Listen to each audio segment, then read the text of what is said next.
Љупчо Пецов, во јавноста познат под прекорот ѓаволот, по времето поминато во бегство од органите на прогонот, кој е обвинет за случајот Синџир, се предаде на надлежните органи.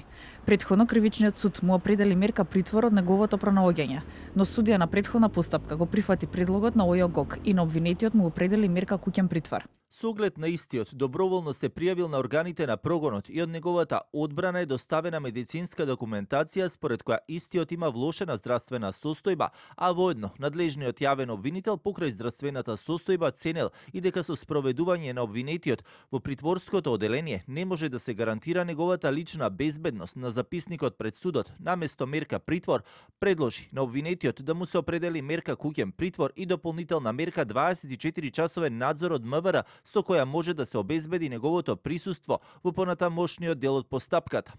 Обвинителството за гонење организиран криминал и корупција претходно до кривичен доставило предлог за изменување на определената мерка притвор во поблага мерка, поради нарушена здравствена состојба и имајќи го в предвид фактот дека лицето доброволно се пријавило.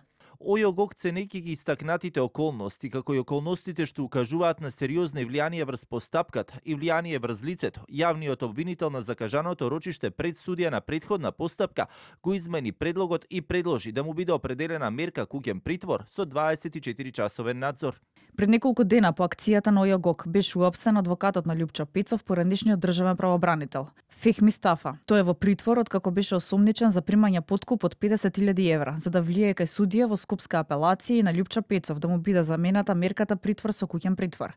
Пецов е еден обвинетите за финансиски криминал за случајот Синџир, кој се отвори пред 2 години, а беа опфатени 26 лица, сопственици и управители на 28 фирми.